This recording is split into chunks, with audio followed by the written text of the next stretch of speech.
Hello guys, आज जो हम पढ़ने वाले हैं वो है डिस्कवरी ऑफ इलेक्ट्रॉन के बारे में।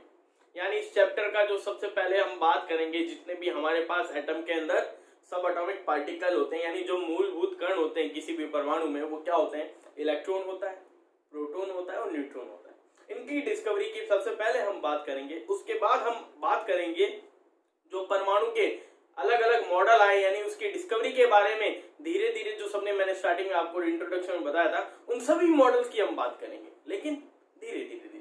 आज सबसे पहले हम बात करने वाले हैं डिस्कवरी ऑफ इलेक्ट्रॉन की, कि भाई साहब ये जो इलेक्ट्रॉन है इसकी खोज कैसे हुई। तो जहन में सबसे पहले ये बात आती है, ये इलेक्ट्रॉन को इलेक्ट्रॉन नाम किसने दिया होगा? तो ध्यान रखना, दो साइंटिस्ट थे, एक थे जॉन स्टोनी और एक थे रिचर्ड लेमिंग। ठीक है, बस ध्यान रखना, सिर्फ जनरल नॉलेज के लिए बता रहा हूं। ये दो साइंटिस्ट थे, इन्होंने इलेक्ट्रॉन की थ्योरी बताई थी, यानी सिर्फ उनकी माइंड की जो थ्योरी थी कि भाई साहब एक ऐसा पार्टिकल है, एक चार्ज पार्टिकल है किसी भी एटम में, जिसको वो क्या नाम दे रहे हैं? इलेक्ट्रॉन नाम दे रहे हैं। ठीक है, लेकिन जो main discovery full proof experiment के साथ की थी, वो थे भाई साहब सर जे थॉमसन। कौन थे? जे थॉमसन थे। इन्होंने क्या किया, उस समय एक चीज थी, ग्लास की ट्यूब थी, जिसको अपने बोलते हैं डिस्चार्ज ट्यूब। क्या बोलते हैं? डिस्चार्ज ट्यूब, यानी हिंदी में इसे बोला जाता है विसर्जन नलिका। क्या बोला जाता है? विसर्जन नलिका। ये आपको स्क्रीन पे दिख रहा होगा, कुछ इस तरीके की क्या होती है, डिस्चार्ज ट्यूब होती है, ग्लास की बनी होती है। उसके अंदर इन्होंने क्या किया, इलेक्ट्रिसिटी पास कराई। क्या पास करवाई? इलेक्ट्रिसिटी, मतलब हाई वोल्टेज लगाया, वहां पर दो इलेक्ट्रोड लिए और वहां पर क्या पास करवाई? इलेक्ट्रिसिटी।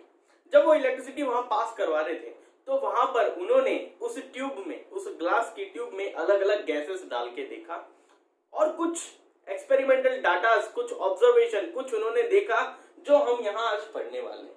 ठीक है, वो क्या देखते हैं?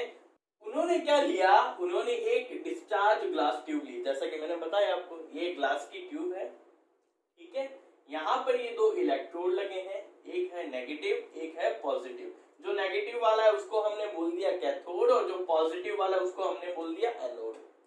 इन इलेक्ट्रोड से क्या जोड़ रखा है उन्होंने? हाई वोल्टेज, यानी उच्च वोल्टता, यानी हाई करंट यहाँ पास करेंगे। अब एक बात सोचना, अभी तक ग्लास ट्यूब है मेरे पास, कुछ नहीं है, मैंने यहाँ पर क्या जोड़ दिया भाई साहब? एक क्या जोड़ दिया मैंने यहाँ, मान लो मैं जोड़ देता हूं यहाँ पर एक, इसे मैंने बोल दिया सिंपल वैक्यूम पंप। क्या बोल दिया? Vacuum pump. अभी बताऊंगा क्या होता है वैक्यूम पंप। इसे हिंदी में बोलते हैं निर्वात पंप। क्या बोला जाता है? निर्वात पंप। अब वैक्यूम पंप है क्या? मान लो यहाँ पर अगर कोई गैस भरी है या सिंपल एयर भी है, मैंने जैसे ही वैक्यूम पंप ऑन किया, वैक्यूम पंप क्या करेगा? इसके अंदर जो भी हवा होगी उसको खींच लेगा। जब हवा सारी खींच लेगा, एब्जॉर्ब कर लेगा, तो यहाँ पर प्रेशर क्या हो जाएगा? जो प्रेशर है अंदर धीरे धीरे क्या होता रहेगा? कम होता रहेगा। अगर गैस भरी होगी तो उसका कोई ना कोई प्रेशर होगा, मान लेता हूं हाई प्रेशर है, लेकिन जैसे ही गैस सारी की सारी वैक्यूम पंप के थ्रू बाहर निकल जाएगी, तो जो प्रेशर है अंदर का क्या हो जाएगा? कम। इन्होंने क्या किया, अंदर का जो प्रेशर है वो क्या बनाया? एकदम लो प्रेशर, यानी जो दाब है वो बहुत ही कम है। दाब है वो क्या है? बहुत ही कम, यानी जो भी गैस भरी थी उसको बाहर निकाल लिया वैक्यूम पंप के थ्रू। अब सुनना, इन्होंने क्या किया, जैसे ही स्विच ऑन किया, हाई वोल्टेज का करंट यहां पास हुआ। क्या पास हुआ? हाई वोल्टेज का करंट। जब ये करंट पास होता है, जब ये करंट पास होता है, तो भाई साहब होगा क्या? अंदर इलेक्ट्रिसिटी फ्लो होगी, लेकिन वो उनको दिखाई नहीं दे रही। लेकिन जो इलेक्ट्रिसिटी पास हो रही थी वो उनको दिखाई नहीं दे रही थी, तो उनके सामने कोई ऑब्जर्वेशन, कोई निष्कर्ष नहीं निकला। अब उन्होंने क्या किया कि नहीं भाई साहब, मेरे को तो यहाँ पर कुछ नहीं दिखाई पड़ रहा, कोई चीज, कोई ऑब्जर्वेशन मेरे को दिख ही नहीं रहा एक्सपेरिमेंट के थ्रू। अब उन्होंने एक काम किया, उन्होंने एक सब्सटेंस लिया ZnS, जिसको अपने बोलते हैं जिंक सल्फाइड। ये जो एनोड दिख रहा है, ये जो आपको एनोड दिख रहा है ना, इसके पीछे यहां उन्होंने क्या किया, जिंक सल्फाइड की परत चढ़ा दी भाई साहब। किसकी परत? जिंक सल्फाइड की परत, लेयर ऑफ जिंक सल्फाइड। अब क्या हुआ, जैसे ही इलेक्ट्रिसिटी पास हुई तो भाई साहब कुछ जो पार्टिकल्स मैं बोल सकता हूं या कुछ जो रेस थी जो यहां पर निकल रही है, जो अपने को दिखाई नहीं दे रही, लेकिन मैं आपको दिखाने के लिए यहां बता रहा हूं, ये कुछ ऐसी थी, जैसे यहां पर टकराई तो यहां पर क्या उत्पन्न हुई, चमक उत्पन्न हुई, यानी फ्लोरोसेंट लाइट यहां पर क्रिएट हुई। तब उसके दिमाग में एक बात क्लिक हुई कि भाई साहब हो ना हो, जो इलेक्ट्रिसिटी है उसमें कोई ना कोई एक ऐसा पार्टिकल है जो यहां पर टकरा रहा है और क्या दे रहा है हमें, एक फ्लोरोसेंट लाइट दे रहा है। क्या दे रहा है? एक फ्लोरोसेंट लाइट। यानी जिंक सल्फाइड से जब भी हाई एनर्जी के पार्टिकल टकराते हैं तो यहाँ पर क्या होती है, चमक उत्पन्न होती है। आप ध्यान रखना, ये आपकी कई आगे एक्सपेरिमेंट्स में काम आएगी बातें। जिंक सल्फाइड एक ऐसा सब्सटेंस है जिस पर लाइट या इलेक्ट्रिसिटी यानी हाई एनर्जी पार्टिकल मैं बोल सकता हूं, जब इससे टकराते हैं तो भाई साहब ये क्या करते हैं, लाइट क्रिएट करते हैं, फ्लोरोसेंट लाइट क्रिएट करते हैं, प्रतिदीप्ति उत्पन्न करते हैं। तो यहां पर जब भी इलेक्ट्रिसिटी पास हुई उस समय यहां पर क्या उत्पन्न हुई, फ्लोरोसेंट यानी प्रतिदीप्ति उत्पन्न हुई। जैसे ही चमक उत्पन्न हुई यहां पर, फ्लोरोसेंट मतलब चमक उत्पन्न हुई, तो उन्होंने एक अनुमान लगाया, उन्होंने एक आइडिया लगाया कि भाई साहब हो ना हो यहां पर कुछ ऐसे पार्टिकल हैं जो इससे टकरा रहे। फिर उन्होंने एक ऑब्जर्वेशन और निकाली कि ये जो पार्टिकल है जो यहां पर टकराने के बाद फ्लोरोसेंट लाइट दे रहे हैं, जो चमक दे रहे हैं, उनको उन्होंने बोला कि भाई साहब और कुछ नहीं, ये कौन है, इलेक्ट्रॉन है। कौन है? इलेक्ट्रॉन। इस तरीके से इलेक्ट्रॉन की क्या हुई, डिस्कवरी हुई। ये जो ट्यूब थी इसको अपने बोलते हैं सीआरटी ट्यूब। क्या बोलते हैं? सीआरटी यानी cathode ray tube. Cathode ray tube क्यों बोला? क्योंकि कैथोड से निकल रही थी। कहां से निकल रही थी? ये जो रेज है कहां से निकल रही है? कैथोड से, इसलिए इनका नाम पड़ा सीआरटी, कैथोड रे ट्यूब। अब आपको बताऊं, क्या आप लोगों ने ये देखा है क्या? तो मैं बोलूंगा आप लोगों ने देखा है अपने। अभी तो चलो एलईडी या एलसीडीज आप लोग घरों में यूज करते हो, लेकिन किसी ना किसी के घर में वो बड़ी वाली टीवी होगी, वही क्या अपनी सीआरटी है, वही कैथोड रे ट्यूब अपने पास, वही क्या सीआरटी है। जैसा कि आपको यहाँ इमेज में दिख रहा होगा, ये जो पीछे बड़ा सा भोंपुसा है ना, यही क्या है, सीआरटी। अब होता क्या है, जब हम लाइट ऑन करते हैं तो आप लोगों ने कभी गौर किया होगा तो एकदम से एक कभी ना कभी जो आप किसी की पुरानी हो जाती है ट्यूब, एकदम से आवाज आती है, कुछ ना कुछ साउंड क्रिएट होता है और एकदम से जो लाइट है, जो स्क्रीन है, उस पर कलर उत्पन्न होते हैं, यानी पिक्चर आपको दिखाई देती है।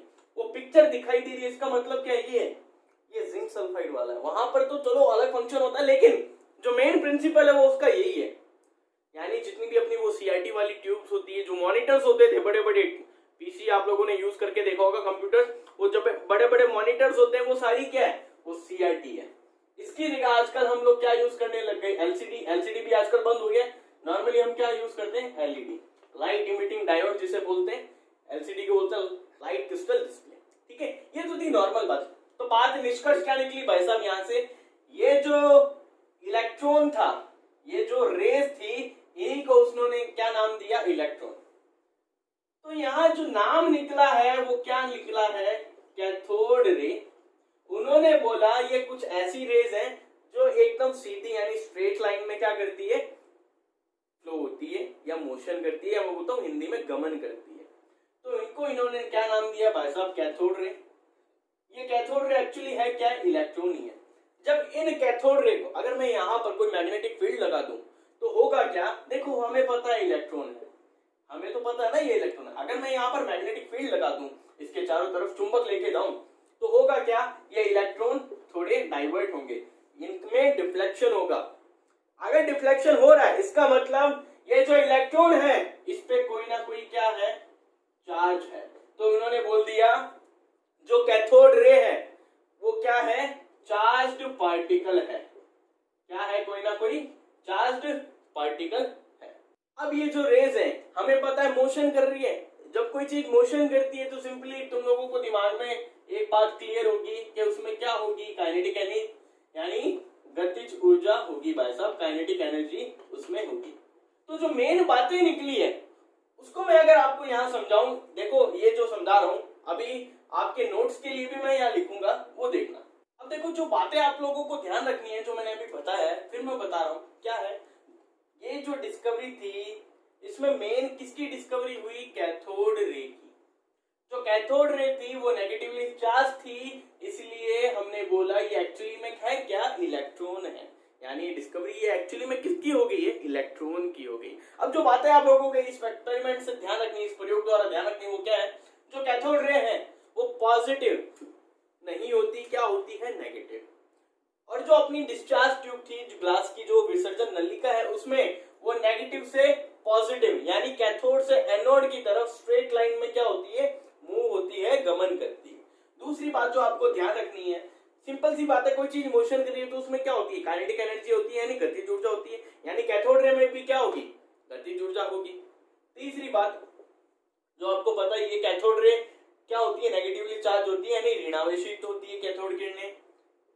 नेक्स्ट बात क्या है? अगर मैं वहां पर डिस्चार्ज जो ट्यूब है ग्लास की, उसके चारों तरफ मैग्नेटिक फील्ड लगाऊं, चुंबकीय क्षेत्र लगाऊं, तो जो रे है जो सीधी जा रही थी वो अब कहां जाएगी? टेढ़ी मेढ़ी जाएगी। अब टेढ़ी मेढ़ी जाएगी तो कैसे पता लगेगा? हमने ग्लास ट्यूब जो सीधी थी उसके यहाँ पर क्या लगाया था? जिंक सल्फाइड लगाया था ना। अब मैं इस पूरी ग्लास ट्यूब के चारों तरफ अंदर क्या लगा दूं? जिंक सल्फाइड लगाऊं, तो होगा क्या? जो सीधी जा रही है और यहाँ चारों तरफ क्या लगा हुआ है? मैग्नेटिक फील्ड लगा हुआ है, मान लो, ठीक है। जो सीधी जा रही थी वो कहां जाएगी? मैग्नेटिक फील्ड लगा हुआ है, तो सिंपल सी बात है, किसी ना किसी एंगल पर डिफ्लेक्शन होगा, विक्षेपण तो होगा ना, विचलित होगी। ये सीधी ना जाकर हो सकता है ऐसे जाएगी, हो सकता है ऐसे जाएगी, हो सकता है ऐसे जाएगी, हो सकता है ऐसे जाएगी। तो ये जहां जहां टकराएगी वहां वहां क्या उत्पन्न करेगी? चमक। इसलिए हम बोल सकते हैं क्या कि भाई साहब इनका डिफ्लेक्शन भी होता है। कब? जब मैग्नेटिक फील्ड में इनको रखा जाता है।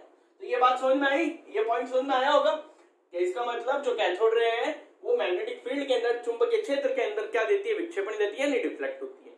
नेक्स्ट बात जो मैं आपको बताना चाहता हूं वो क्या है भाई साहब, कि जो कैथोड रे है, जो कैथोड रे है वो सिंपल सी बात है, बनेगी तो सही डिस्चार्ज ट्यूब में, हमें पता है। लेकिन जो हमने गैस भरी थी और जो हमने इलेक्ट्रोड लिया था, क्या ये उसके नेचर पे डिपेंड करती है? क्या उसके प्रकृति पे डिपेंड करती है? तो मैं बोलूंगा यहाँ पर नहीं, ये उसकी प्रकृति पे डिपेंड नहीं करती। अगर मैंने कोई भी गैस ली है, यहाँ पर जो मर्जी, हाइड्रोजन ले लो आप, नाइट्रोजन ले लो आप, हीलियम ले लो, कोई भी गैस ले लो, और इलेक्ट्रोड आप किसी भी मेटल का ले लो, जो कैथोड रे निकलेगी वहां पर, जो उत्पन्न होगी, जो क्रिएट होगी, उसका नेचर क्या रहेगा? सभी अवस्थाओं में सेम रहेगा। तो मैं यहाँ पर एक बात बोल सकता हूं, जो कैथोड रे है उसका नेचर गैस पर और इलेक्ट्रोड के मटेरियल पर डिपेंड नहीं करता। वो हर मटेरियल, हर गैस के नेचर के लिए क्या होगा? सेम होगा। आई बात समझ में? अब कुछ बातें जो आप लोगों को ध्यान रखनी है वो क्या है भाई साहब, जो अपना इलेक्ट्रॉन है, जो अपना इलेक्ट्रॉन है, इस पर कोई ना कोई क्या होता है? चार्ज होता है, यानी आवेश होता है। ये आवेश किसने फाइंड किया था? तो एक साइंटिस्ट थे मिलिकन। क्या थे? मिलिकन। इन्होंने एक एक्सपेरिमेंट किया था, मिलिकन का तेल बिंदु प्रयोग। क्या था? मिलिकन ऑयल एक्सपेरिमेंट, मिलिकन का तेल बिंदु प्रयोग। उसकी हेल्प से इन्होंने क्या निकाला था? इस इलेक्ट्रॉन पर कुछ आवेश निकाला था, एक चार्ज निकाला था। वो कितना होता है, वो आवेश कितना होता है, वो आप लोगों को ध्यान रखना है। 1.6022 इंटू 10 की पावर माइनस 19 कूलम। कितना होता है? 1.6022 माइनस 10 की पावर माइनस 19 कूलम। इतना आवेश होता है। और हमें पता है इलेक्ट्रॉन क्या है? नेगेटिवली चार्ज है, तो इसके आगे क्या लगा दो? Sign negative. यानी ये आवेश किसका होता है भाई साहब? इलेक्ट्रॉन का होता है। ठीक है। और आप लोगों को ध्यान रखना है, मास ऑफ इलेक्ट्रॉन वो कितना होता है? वो होता है 9.1 इंटू 10 की पावर माइनस 31 kg। ये इलेक्ट्रॉन का द्रव्यमान होता है, ये आप लोगों को ध्यान रखना है। और एक बात और जो आपको ध्यान रखनी है, इसी में पॉइंट में मैं यहां लिख दूं, नेक्स्ट पॉइंट, एक होता है E/m रेशियो। इसको हम बोलते हैं चार्ज टू मास रेशियो। क्या बोलते हैं? चार्ज टू मास रेशियो, यानी आवेश और द्रव्यमान का अनुपात। आप कोई भी गैस ले लो, जो E/m रेशियो है कैथोड रे का, वो हमेशा क्या रहेगा? सेम रहेगा। वो क्या रहेगा? सेम रहेगा, ये बात भी आपको ध्यान रखनी है।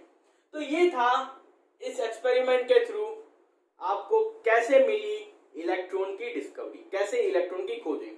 क्या था एक्सपेरिमेंट था, डिस्चार्ज ग्लास ट्यूब, उसमें ध्यान रखना है उन्होंने क्या लिया, हाई वोल्टेज लिया और अंदर गैस का जो प्रेशर था डिस्चार्ज ट्यूब के अंदर वो क्या रखा, एकदम लो रखा। और अलग अलग गैस के लिए इन्होंने क्या देखी कि भाई साहब अलग क्या निकल रही है, कैथोड रे निकल रही है, यानी कैथोड किरणें निकल रही है जिन पर चार्ज क्या होगा, वो नेगेटिवली चार्ज होगी और क्या उत्पन्न करेगी, फ्लोरोसेंट यानी चमक उत्पन्न करेगी, जिसकी हेल्प से उन्होंने पता लगाया कि भाई साहब ये कोई ना कोई क्या है, एक छोटा पार्टिकल है जो क्या कर रहा है, चमक उत्पन्न कर रहा है। और मैग्नेटिक फील्ड के अंदर वो क्या हो रहा है, डिफ्लेक्ट हो रहा है यानी विक्षेपण भी दे रहा है।